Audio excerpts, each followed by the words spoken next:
Assalamualaikum warahmatullahi wabarakatuh. Nama saya Arif Ramadan dari kelas MA 18B6.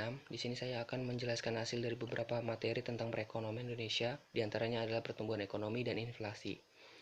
Jelaskan tentang pertumbuhan ekonomi. Pertumbuhan ekonomi adalah proses perubahan dengan kondisi perekonomian di dalam satu negara secara berkesinambungan dan menunjukkan pada keadaan yang lebih baik selama dalam periode tertentu. Pertumbuhan ekonomi dapat dimaksud juga dengan proses kenaikan kapasitas produksi pada suatu perekonomian yang dibentuk dalam kenaikan pendapatan nasional. Terbentuknya pertumbuhan ekonomi adalah indikasi keberhasilan pada pembangunan ekonomi di dalam kehidupan masyarakat.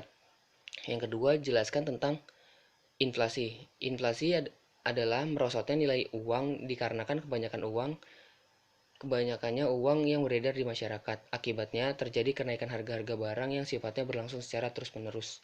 Dan inflasi menurut ilmu ekonomi adalah suatu proses naiknya harga-harga secara umum dan berlangsung secara terus-menerus. Artinya inflasi merupakan proses atau peristiwa dan bukan karena tinggi atau rendahnya tingkat harga.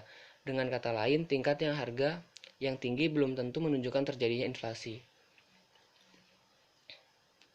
Yang ketiga, jelaskan tentang kebijakan moneter. Kebijakan moneter pada dasarnya merupakan salah satu suatu kebijakan yang bertujuan untuk mencapai keseimbangan internal, seperti pertumbuhan ekonomi yang tinggi, stabilitas harga, pemerataan pembangunan, dan keseimbangan eksternal seperti keseimbangan neraca pembayaran, serta tercapai tujuan ekonomi makro yakni menjaga stabilisasi ekonomi yang dapat diukur dengan kesempatan kerja, kestabilan harga, serta neraca pembayaran internasional yang seimbang.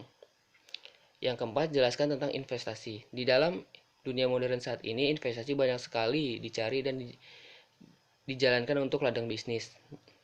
Karena dalam berinvestasi, tidak hanya uang saja yang bisa diinvestasikan, tapi bisa seperti emas, properti, apartemen, dan lain sebagainya untuk dijadikan modal untuk berinvestasi. Jadi investasi adalah suatu istilah dengan beberapa pengertian berhubungan dengan keuangan dan ekonomi. Istilah tersebut berkaitan dengan akumulasi suatu bentuk aktiva dengan suatu harapan mendapatkan keuntungan di masa depan.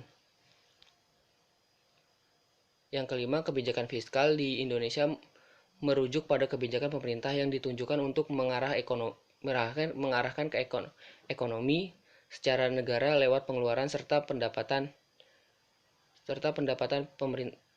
pemerintah. Lantas dari sini muncul pertanyaan mengenai perbedaan kebijakan fiskal dengan kebijakan moneter. Lalu apa pengertian kebijakan fiskal dan tujuannya? Kebijakan fiskal adalah kebijakan ekonomi yang dilakukan oleh pihak pemerintah guna mengelola dan mengarahkan kondisi perekonomian ke arah yang lebih baik atau arah yang lebih diinginkan.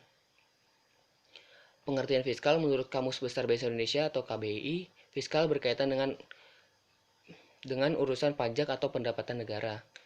Tujuan utama dikeluarkan kebijakan fiskal adalah untuk menentukan arah tujuan, sasaran, dan prioritas pembangunan nasional, serta pertumbuhan perekonomian bangsa. Adapun tujuan-tujuan yang dikeluarkan kebijakan fiskal secara rinci adalah: yang pertama, mencapai kestabilan perekonomian Indonesia; yang kedua, memacu pertumbuhan ekonomi; yang ketiga, mendorong laju investasi; dan yang keempat, membuka kesempatan kerja yang luas.